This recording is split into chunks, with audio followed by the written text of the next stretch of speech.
বাহ্যিক জগতত, সমাজত, সংসাৰত, শৰীৰত আৰু মনত বিভিন্ন বাহ্যিক উৎসৱ পাৰ্বণৰ প্ৰভাৱ পৰি থাকিব। সেইসমূহৰ খেল চলি থাকিব। শৰীৰ আৰু মনে, সমাজে সেইসমূহকে পৰম সত্য বুলি গণ্য কৰি থাকিব বিচাৰিব। সেইবোৰ চলি থাকক।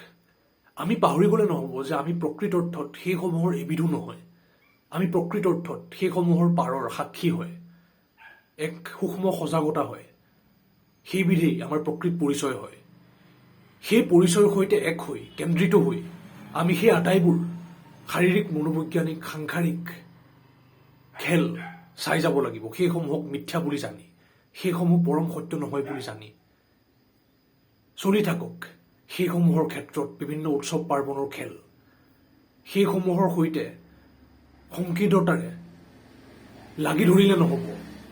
সেইসমূহৰ পাৰৰ সাক্ষী হৈ, সূক্ষ্ম সজাগতা হৈ, সেই সজাগতাক নিজৰ প্ৰকৃত পৰিচয় বুলি জানি এক হ'ব লাগিব। নিজৰ প্ৰকৃত পৰিচয়ৰ সৈতে, সত্যৰ সৈতে সত্যস্থ হ'ব লাগিব। তেতিয়াহে সামাজিক, সাংসাৰিক, শাৰীৰিক, মনোবৈজ্ঞানিক আটাইবোৰ গতিবিধিক পৰম সত্য নহয়, মিথ্যাহে হয় বুলি জানিব পাৰিম।